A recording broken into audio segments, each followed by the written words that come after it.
Today's menu guys, magluluto tayo ng hot and sour fish with pickled leaf mustard. Ayan o, itong ating paste guys. Siyempre kailangan natin yan. Ayan, egg tofu.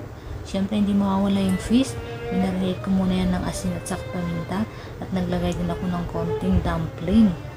So let's start cooking na tayo guys. Ayan, dito sa ating kalan, yung ating lulutuan, kasurela o kaldero. Ilalagay na natin yung ating hot and sour paste, pero syempre hindi ko nilagay lahat dahil hindi kami mahilig o hindi namin kaya yung masyadong spicy, depende sa tolerance ng inyong panlasa guys. So ayan, tapos maglalagay na tayo ng warm water o kumukulong tubig. Kailangan hot siya or warm para mas masarap yung ating soup. 1 liter guys, so depende sa dami ng inyong lulutuin. And then syempre i-mix na natin and bring to boil. Kapag kumulo na ang ating soup, ang ating paste, saka na natin ilalagay yung itong ating mustard leaf, pickled leaf mustard. So ayan guys, dahil sour ito, pwede nyo bawasan, pero kung gusto niyo ng mas maasim pa, pwede kayong magdagdag. Okay, ayan na guys, syempre i-mix lang natin yan guys. Kapag kumulo na, saka na natin ilagay yung mga ating ingredients. So ayan guys, kumukulo na ang ating soup.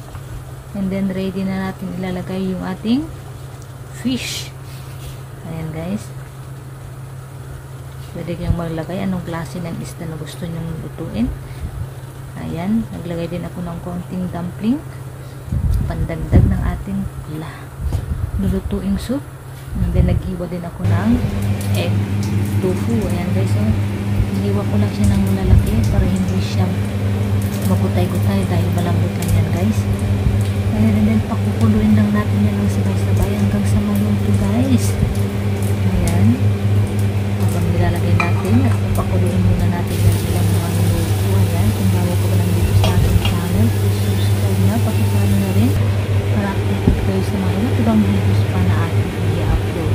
So ayan guys, kapag kumukulo na, siyempre kailangan na natin patient. Pwede tayo maglagay ng asin o pampalasa kung nakukulangan kayo sa lasa niyan guys. So ito na, serve hot na guys, parang hot na yan guys. So maraming salamat sa inyo guys and for watching. Thank you, follow for more video guys. Thank you.